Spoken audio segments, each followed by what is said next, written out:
Welcome to Drinks in the Library, the only library where drinks aren't just allowed, they are required.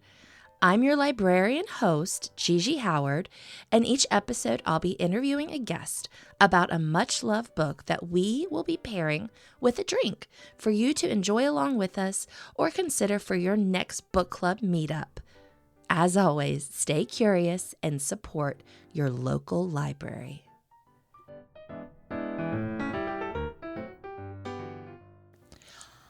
Hello, Libration Nation.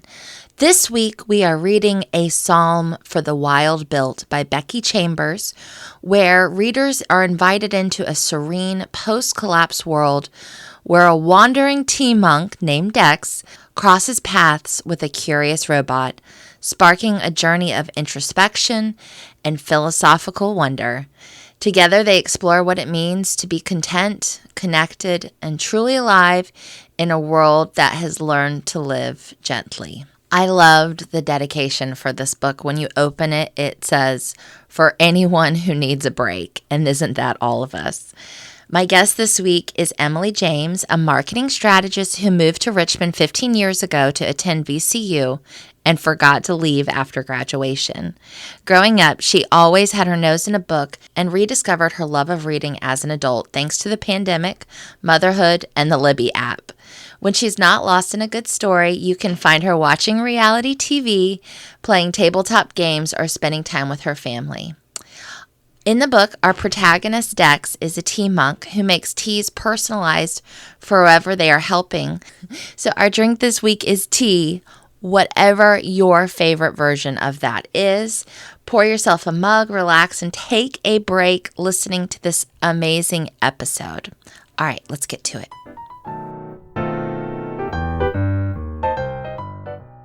Okay, where's my copy? All right, library copy. Beautiful. Love it. Would expect nothing less from you. Yeah.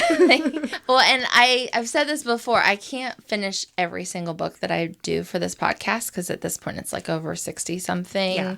And I'm sure people pick some lengthy ones. Yeah, as well. exactly. So, but this one, I nailed it. I loved it. A Psalm for the Wild Built by Becky Chambers. All right. So I'm just going to kick it off. Emily, who were you when you picked up this book? Oh, man. So the first time I read this was, I think, the beginning of last year. So It's winter. We've all just come through the holiday season. We're all feeling a little tired. I'm feeling especially tired because I have a infant at home. So I'm going through still that first year of parenthood, and that's a huge life change. How are they sleeping at this point? He's doing all That's right. always my question. Yeah, he's doing all right. So it's 6 or 7 months. So we're kind of in that nice, we've structured a routine around bedtime, and he's sleeping more or less through the night. And, and parent speak, that means 5 to 6 hours at a stretch. Which is great. Which is pretty good. So we're navigating all that. And then at the same time, I was laid off during my maternity leave. No. So for the first time in my adult life, I don't have a job. Oh my God. At that point, I had been out of work for about 6 months. I'd been on maternity leave for 2 months before that. So I'd spent the better part of a year not working, which was weird for me. Right? Yeah. So just a huge season of change, a huge season of unknowns, of trying to just make things up as I'm flying the plane. And so that can be fun on some days, and other days absolutely terrifying. So one of the things that I did, now that I had all this both free time from not having a 9 to 5 and, being up at odd hours of the night with a small child, was really got back into reading. Yeah. And I was definitely one of those overachieving academics as a teenager and in college, and kind of lost the joy of reading just out of having to read so much that was like assigned to me. I feel this. Yeah. And it's like some of these were incredibly wonderful books or stories or, essays that I was assigned, but it wasn't something I chose for myself. And so I'd kind of gotten burnt out on it. But God bless the library and God bless the Libby app, because when I needed something quiet to do on my phone in the middle of the night while I was nursing my son, there's just all these books, right? Yeah. And so I would just sit on my phone and I would find an ebook or an audiobook, and it was something I could do to try to have a little distraction, stay awake, but not, most importantly, disturb the baby, because we have to let them sleep when they sleep, right? Don't wake up the baby. Yeah. So I'd really gotten back into reading, and I'm very much a mood reader. And I had just come off of reading a fantasy series that was very adventurous and kind of heavy. There was like it's the series is called The Aurelian Cycle, for anyone who's into dragon fantasy books. Highly recommend, like if you were into Fourth Wing or even like Throne of Glass. I think you would enjoy it. So that's your bonus recommendation. I love that. But a lot of like revolution and the aftermath kind of storyline. So very heavy. And I needed something not heavy. And so a friend had recommended this based on the fact that I had really enjoyed This Is How You Lose the Time War. Okay. So that's how we got to this book. Long story. Yeah. And we have a lot to talk about. I do want to point out that we have that the nursing the baby at night while holding your phone and scrolling through the Libby app is also my postpartum story as well. If anyone out there is pregnant, highly recommend. It works. Yeah. There's, whether you want it the ebook or the audiobook, because sometimes my eyeballs just couldn't anymore. Yeah. So I am very much team audiobooks are reading. Yes. And this podcast has gone online saying that too. Perfect. So. Yes. Yeah, I would not read nearly as much as I read if it weren't for audiobooks. Exactly. So I did actually, the first time I read this was the audiobook. Okay. So it's at the library, so you can get it. Yes. I did sort of half and half. And I think I got it through another library's Hoopla account, which is like another library thing you can do. But yeah, so I did the audiobook, which was very good. And then I also got the library books. I have both of them too. So do you want to start us off and tell us like what the story is about? Yeah. So this is a story set in a different time, a different place. Sort of like not really like Star Wars. Yeah. It's in the sense that it's either a long, long time ago or a very, very far time away from now. Whether that's in the past or in the future, we don't know. But it happens on a moon called Panga, which has gone through this big transformation wherein humans and robots sort of coexist now. So at some point in the distant past, robots collectively gained consciousness. And there was a societal reckoning of what do we now do with that. So in Panga, what they chose was that humans offered to them that they could be, free members of human society. And the robots were like, that's a great offer, but no. We've spent our entire lives doing things built by humans, and we want to go out in the wilderness and explore things untouched by humans. So there's this big transformation where they leave what they call the factory age and rewild about half of the moon, this untouched, pristine wilderness, and a lot of work is done towards becoming more sustainable and just a very different society from what they had before. And so that's the world that we find our main character, Dex, in. And Dex is a monk. They are specifically a monk of the god Alalea, which is the god of small comforts, which I really loved. Yeah. And they decide they're tired of being in the city. And I think we can all relate to that, right? Like, there comes a point, I think this is even like this gist of the first sentence that you'll read in the book is, there comes a point where everyone just needs to get out of the city. Yeah. Like, you're just over it. It's It's hot, it's noisy, it's like you just need a break. Yes. You know? Yeah. And I think of, especially here in Richmond, like in the summer when it's just humid and we all just like want to get to the much. beach or to the lake or somewhere else. Yeah, 100%. So they decide that instead of being a garden monk in the city, they want to become a tea monk, which I think is just a delightful profession and one that I wish we had in our world. Yeah. But essentially a tea monk just travels around to the small communities and villages in Panga and makes tea for people and listens to them talk about their troubles. So sort of part barista, part therapist, part friend.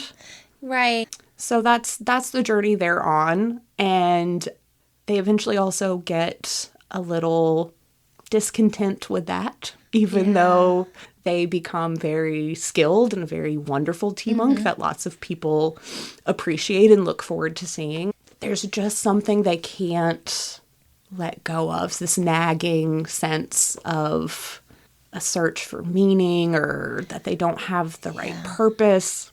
And much like a robot, they decide to just kind of like one day just let an intrusive thought win and wanders off into the wilderness in search of this abandoned hermitage from the factory age. Yeah. And so along that journey, Dex meets Mosscap. Full name, Splendid Speckled Mosscap. Yeah. Who is our robot character.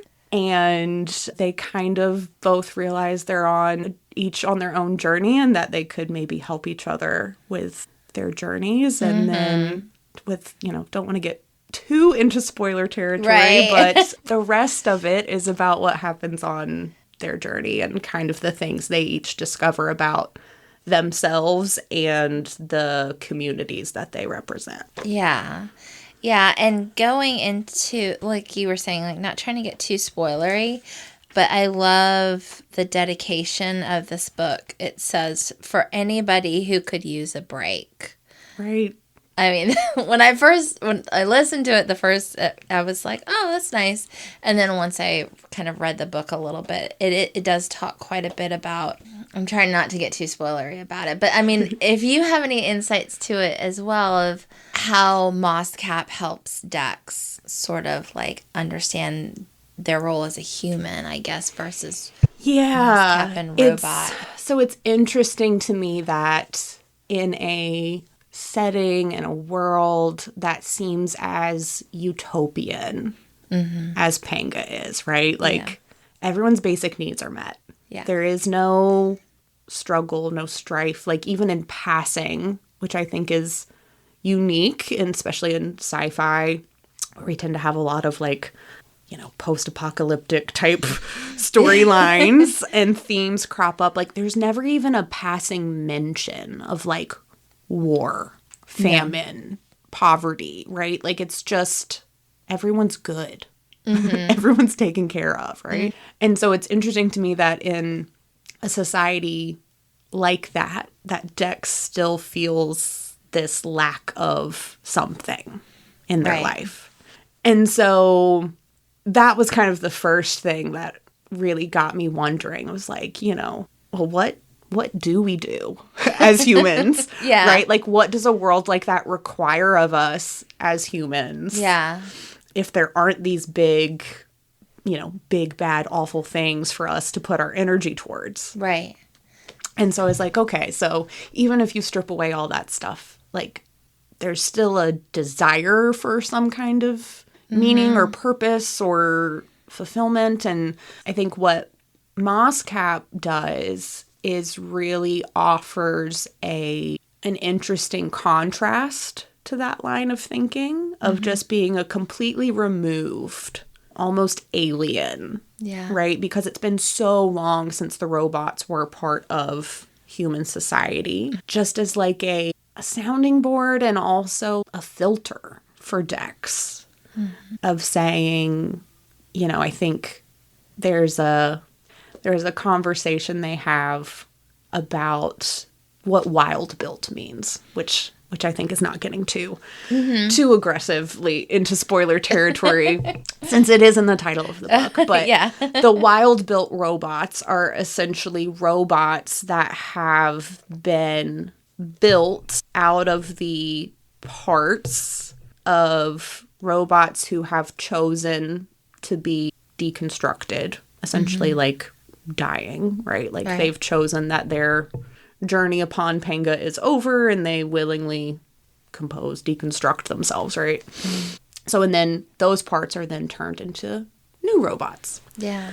And so there's this idea of remnants and like almost generational trauma that they talk about, where Moscap talks about, even though it was never part of the factories, when they come across sort of the ruins of a factory, it still feels this like trepidation or anxiety or like something just is off. And so just the kind of idea that maybe Dex's longing for some type of purpose is also a remnant, and that it's maybe more of a learned behavior than something that's intrinsically human. Okay. Right? Yeah. And so I think Moscap sort of challenges Dex to think about it from a different angle. Because Dex, like, much like me, is just like, oh, well, every human wants to have a purpose. Yeah. Right? And Moscap's sort of challenge to that is, what if you don't, though? Right? Yeah. Like, what if that's not true? Yeah. What if just being is enough purpose? And so that's, I think, a really profound question to pose to someone who is a disciple, a Tay, of a God of like small comfort, of rest, of like the everyday things in life that are about just kind of slowing down and taking the time to appreciate them. Yeah. And so I found that bit kind of interesting, that even though Dex has like devoted his life to having small comforts be a central thing, they still struggle with fully living in that times. And I mean, do you see yourself in that, in Dex? 100%. Yeah. Also, just real quick, so because Dex is a tea monk, we're having hot tea, and I tried, instead of picking the beverage, which we share, Dex is always trying to make like the perfect tea. Yes, that is that is the central tenet to being a tea monk, is that the tea is crafted specifically for the person. So kind of one of those, stereotypical, like, guy walks into a bar and the bartender's like, oh, tell me about your troubles, like, cleaning the bar top. So sort of like that. They tell Dex a little bit about what's going on in their life, and then Dex chooses the right ingredients to help soothe whatever is troubling them. So in spirit of that, since I am not a tea monk, I got out 4 different teas and let you pick. So I think you're drinking a lemon chamomile. Chamomile, vanilla, and manuka honey. Oh, which is very good. It's good. And I am having elderberry. I'm gonna embarrass myself. Enchinacea. Sounds good to me. It's elderberry. Yeah, it's elderberry tea. There you go. Yeah. So sorry to interrupt you, but do you see yourself in Dex? Yeah, and I think especially at the time when I first read this, because I was in such a contradictory space with the same idea, that for the first time in my adult life, I was being forced to slow down, right? Parenthood certainly demands that of you. Yeah. Being unemployed demands that of you, right? You don't have the same day-to-day distractions. And also, I have generally, to that point in my life, been someone whose identity and like sense of who I am and how I define myself to other people was very tied up in my job. Big Enneagram 3 energy for anybody out there who's a fan. Okay. So not having that that part of myself to kind of anchor to Yeah. while I was going through this transition of becoming a mother was just very disorienting to me. Yeah. And feeling untethered, feeling a bit without a purpose or without a like well-defined sense of meaning was hard. And it was something that, you know, I wanted a bit of a break from, which is why I picked up the book, right? But it was also comforting in a way. Like I was able to get back to things that I loved when I was younger. Like reading, you know? And so in that sense, it, much like Moss Cap, forced me to take a deeper look at what my life had become and how I had defined things and what I had chosen to believe about things. And forced me to say, like, well, is that true? Right? Now that that isn't the way things are. Yeah. Is what I thought about that still true? Yeah. So that was, yeah, you know. Did you feel like it was still true? Were you able? I mean, how do you feel about it now? Like we've had some breathing space around it. Yeah, I think, no, I don't think a lot of those things are still true. Okay. I think especially my relationship to work has changed and looks a lot different now. I was very like driven by moving up the corporate ladder before, and had worked at companies where, you know, and I think the pandemic changed some of this too, right? Like everything sort of just compounds into itself. Right. But I had worked at companies and with teams where, you know, putting in extra work was not only seen as a good thing, but was almost like expected as a baseline.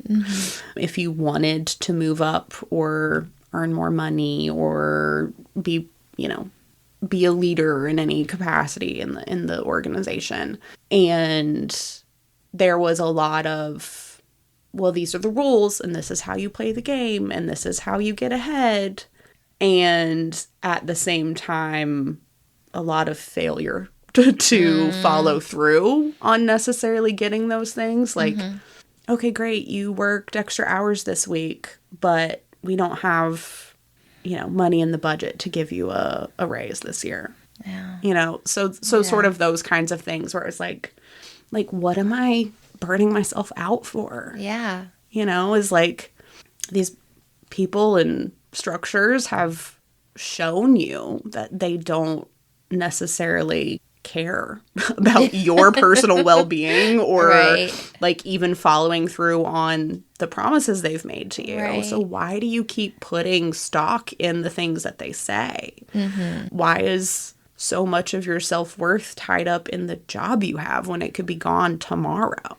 Yeah. Like, who are you without your job? I don't know, Emily. Oh, no. I didn't know either, and I was scared of that. It was terrifying. I was like, well, I don't know. Am I even, like, worth it? Like, am I valuable to anybody if I don't have a job? If I don't have an output, a thing to, like, put in the world and say, here's what I did to prove that I've been a good human today? Like, when all I did today was keep a baby alive, which no small task, moms. I see you. Yes. No small task, and dads. Yeah. But like, I didn't leave my house today. I didn't shower today. Yeah. Life is hard. You know, I haven't slept. I haven't talked to a grown up. And like, okay, so what does that mean? Yeah. I had to tell you, and like same, but reading this today, there is a scene sort of on the same thing where Mosscap's talking, and they're talking about that Dex is just an animal. Yeah. And other animals, and I think about my cat, who just sleeps all day and just feels like she is entitled to it. And other animals do not feel this need for productivity. And so why do you? And I'm going to tell you, like, reading that hit me hard because I feel very much, I mean, I basically have 2 jobs. Right. So I work full time and I run this podcast. So I'm obviously very tied to productivity. Right. And you have children. Like, And I have like a thriving social running life. a home is also work. So reading this, I was sort of like, oh, maybe I need a break. Yeah. And I think it's those memes, I don't know if you've seen, where it's like a picture of something really beautiful in nature. And it's like, we live in this world and we chose the 40-hour work week, you know? Yeah. And it's just like, yeah, what, really? Like, we live in the beautiful, beautiful world that we live in. And we chose offices and health insurance premiums and taxes. Like, are you kidding me? This is insane. I should be in a forest collecting mushrooms and, like, you know, watching a waterfall. Yeah. That's what I'm made to do. Right. Not spreadsheets. No, but vaccines and stuff like that are helpful. Sure, yes. And that's another interesting thing about this world is it is a very sort of sustainable, ecologically minded society. Yes. But at the same time, there is a lot of technology. Yes. And I thought that was really interesting because I think you don't see those things integrated in such a creative and intertwined way in a lot of settings. Either it goes very like cyberpunk where it's like, oh, everything's virtual now and everyone's wearing VR goggles and, you know, robots are... Ready Player One. Yeah. That kind of world in sci-fi. Or it's a completely, like, there's been a cataclysmic disaster that's wiped out the entire face of the earth and now we're starting from scratch and there is no technology. Like, it's just nature again, right? Yeah. But to have both, I thought was really interesting and really profound because it was saying, like, no, there is still good in this stuff. There is still value in it and it does still contribute to a well-functioning society. It's just we have to think about it in a different way. Yeah. Because I'm going to be straight with you guys. There is a scene where the first thing Dex does when they wake up is check their social media, essentially. Yeah. And I felt very validated by that. Did anything happen while I was asleep? Right? Like, what happened? What's the tea? What's going on in the world? Yeah. And I was like, okay, cool. That feels like something I absolutely would still do in this world. Yeah. You know? Yeah, I liked it. It was sort of like a nice, felt warm kind of bridge. Oh, I found it. There's a word for it because I'm preparing for this. It's solar punk. Yes. Do you know this word? So I learned this word also because of this book, which it's a apparently like newer-ish subgenre in sci-fi, which excites me because, again, as a mood reader, I think I don't read as much sci-fi as I did when I was younger because a lot of it is so heavy. Yeah. Right? Yeah. And like stuff like, you know, Hunger Games or things like that. I'm just like, I just don't have the appetite for in the year 2025. I have enough things going on in my real world life that stress me out that I tend to gravitate towards those themes in my fun time. Yeah. So movies, shows, books, I want an escape from that.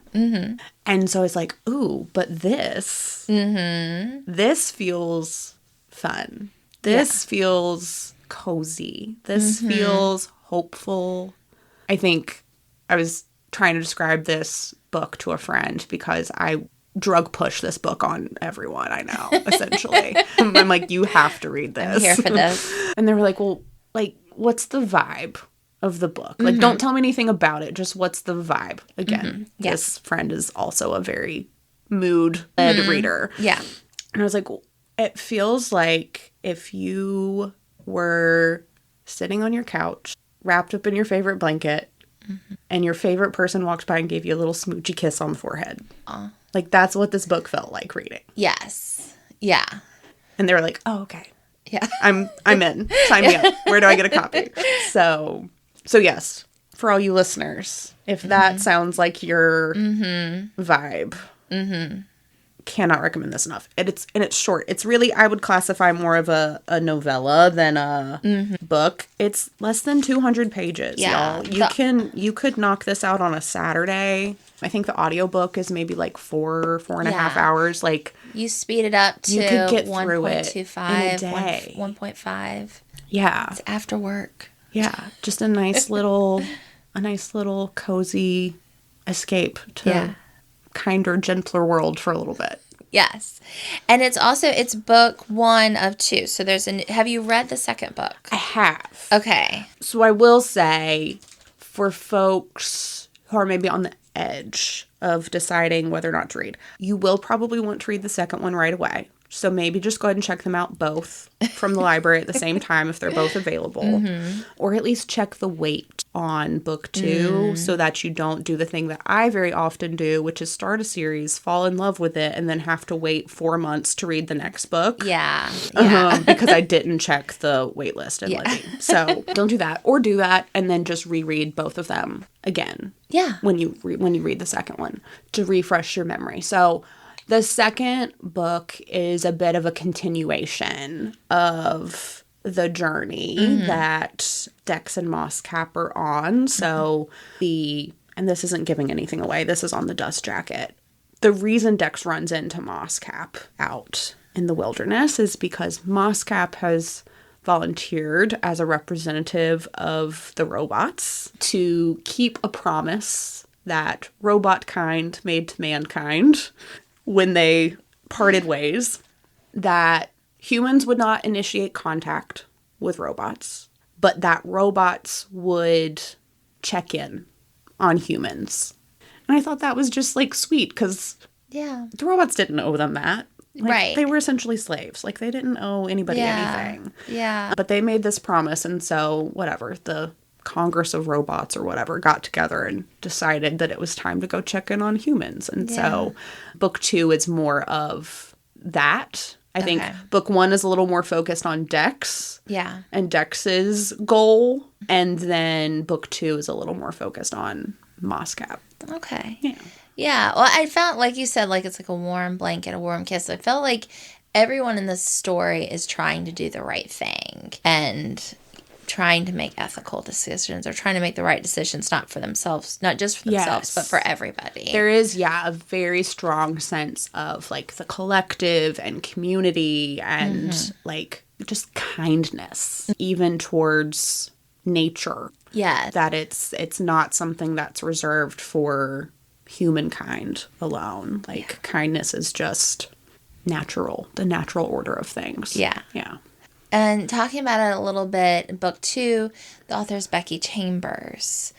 Do we know anything about her? Do we not know anything about her? Yeah. Is she cool? Is she not cool? She's pretty cool, I think. So actually, after I read this and the second book, which is A Prayer for the Crown Shy, I was immediately like, what else has she written? Because I really, really enjoyed this. And so she has another series that I've not read. I have on hold. That is a bit more of a, maybe more like classic sci-fi kind of storyline, like set in planets and exploring space and, that whole kind of vibe. So she has that other series, I think, which is 3 books. Okay. The first one, I think, is called A Long Way to a Small Angry Planet. Yes. Which her titles are great. Yeah. So great. I was thinking that today, is like, how did she come up with this? Yeah, so good. So she's definitely a sci-fi writer. Like, this is her lane and she's great at it. And I don't never want her to leave. She wants to do other stuff, but she's great at it. Becky, we accept you in all. Yes, ever you're writing right now, Becky, I want to read it. Which she is writing something right now. Okay. Don't know what, but she has said that it's a new story in a new setting.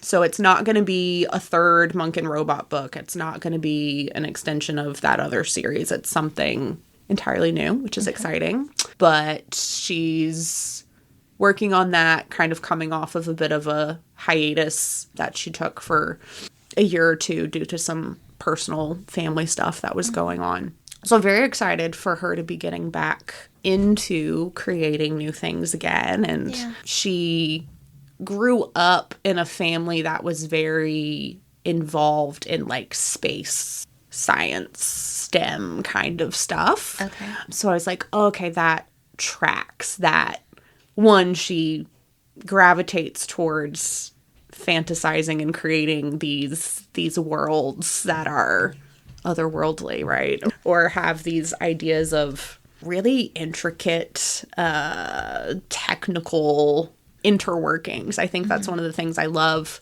about her writing style, is that it's the world building is just incredible. Yeah. Like you get a really strong sense of vivid imagination, right? Like I could see and feel and hear and smell like all the things. Yes. As I was reading the book. And so if you're not a person who likes detailed prose and intricate world building and really character driven storytelling, this one's not for you. It's like if you're a plot action, like, you know, skip, I don't need to know what the tree looked like, this isn't going to be for you. Yeah. So, but if you do enjoy that, as I do, you'll love like the foreword, even like the little introduction excerpt that you get that kind of gives you some of this backstory of like what happened with robots and why is the society structured the way it is, and how the religious faith system works. Because that's kind of important for understanding Dex's vocation. Right. Even just those like 2 or 3 pages, I was like, okay, this is an author who has thought really deeply about how this world actually works and how characters exist inside of it and how the different forces pull and play with each other. Like, I know this is going to be good. Because I really enjoy when you can tell that this is so edited down, right? like this author has probably stacks and stacks and binders full of notes about this world and how it operates. Yeah. To get to the point where she could write something as succinct and beautiful as this. Yeah. So I always appreciate knowing that that's like the iceberg underneath. Yeah. Do you write? I'm just curious. I don't. Okay. It's always been a concept that is like intriguing to me. My problem is like I can never pick something to focus on for long enough like to write. Yeah. But I have a lot of friends who are writers, and so I think I can have a deeper sense of appreciation for like the process that goes into things, because I've seen my friends, you know, go through all the stages of joy and grief and panic and you know late nights and trying to figure out the right things for their characters, and it's a lot of work, and it's a labor of love. So it's really shaped too, I think, how I approach books. Like every book really is a little gift from the author. 100%. That's how I feel too. It's just grateful for all of it too. So now you were talking like so eloquently about the process of creation, and I was like, are you a writer? But you're writer adjacent, I guess. Writer adjacent. And I've always been really interested in sort of like the production side of things. Even in like TV and movies. The behind the scenes, like back when we bought DVDs, I was the girly that was like, I want the extended cut with the behind the scenes interviews, and like would watch all of those. Like my sister and I would watch the behind the scenes cast commentary version of all the Lord of the Rings movies. Yeah. Like once a year. Yeah, I loved those too. Like, tell me what happened. So fascinating. Like, tell me about how, you know, Viggo Mortensen actually broke his toe doing that scene, and like tell me about what they don't make those anymore, because you used to get them with the DVDs and you would get the behind the scenes, and now I guess you just have to follow literally every celebrity on Instagram to get the tea, or listen to everybody's podcast. No, we need this all in one spot. I need it in one spot. I hadn't even thought of that, but I was like, I used to like to do that too. Or even like is it VH1 that used to do like pop-up on the music videos that would have the like little like funny factoids about things about the band or what happened during filming the video. Like all that stuff's just been super interesting to me. I love reality TV. I'm just a huge junkie for like the production side of that too, of like what goes into making shows like Survivor or Big Brother and like all the different moving pieces. Yeah. Because on the surface, they don't seem complicated. Right. Right? Kind of just like this book seems short and simple and straightforward. But when you think about the fact that it's not just like 12 people on an island in Fiji. It's 12 people plus all the camera people, all the production assistants, the sound people, the you know, like... They have to have a doctor They have to have a doctor. They have to have a, like, mental health person. They have to have people who make food for everybody. Right. They have to have, like, this is a massive undertaking. And the choreography of, especially in Survivor, for my Survivor friends, of just, like, how they film the very first episode where, like, they, you know, cast away all the people who are going to be on that season. Like, the choreography of all the boats, of all the, like, of having all the right cameras in all the right places. Because, like, you only do that once. They only get one shot to do it. Because once people jump off the boat and start swimming in the water, like, you don't really get a reset on that. Right. So, it's just, that stuff has always been fascinating to me, of, like, the backstories of how things come to be. And all the different parts and pieces and people that it takes to make it. Yeah. Make it into the beautiful, polished, pretty thing at the end. Yeah, just like this book. And it has a beautiful cover as well. It's got like... Yeah, the artwork on this and the sequel are stunning. Yeah. It kind of tells the full story. You've got the robot, you got Dex coming together. Yeah. I wanted to ask, you've guided us through it, like a lot of my questions here, really eloquently. So thank you. Thank you. Is there anything is there anything that we haven't talked about that you wanted to get to? Yeah, I would just say if you need a break, right? Just like the dedication says. Yes. If you need a break, if you want to feel hopeful about the world again. Don't we all? If you just want a fun way to kill an afternoon. Yeah. Pick this one up. Good. Yeah, it's a good one. It is. And I'll maybe when I read one of Becky's other books, I'll come back and we can talk about that. Oh yeah, I love. Well, she won a Hugo Award for this, which is for the listener, it's the Sci-Fi Award, which is like the big sci-fi awards, and then also for The Long Way to a Small Angry Planet. And also, I wanted to ask you real quick, is there anything you want to put a spotlight on? Anything you're working on? Or No. I mean, I don't have any, like, crazy... I don't have my own podcast or anything like that. So, you know, get in your library, get in a book club. Yeah. You know, that's been fun stuff to do.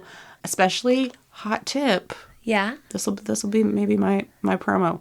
If you work remotely, if post-pandemic life, that has still been part of your world, go work at the library one day. It's really fun to just get out of your house and not have to feel like you have to buy something to, like, sit in a coffee shop all day just to, like, be around other humans if you're tired of sitting alone in your house, or if you know that you'll get distracted if you sit alone in your house, which is often what happens to me. Yeah. You can go to the library for free. Yeah. They have the internet there, and you can just work there.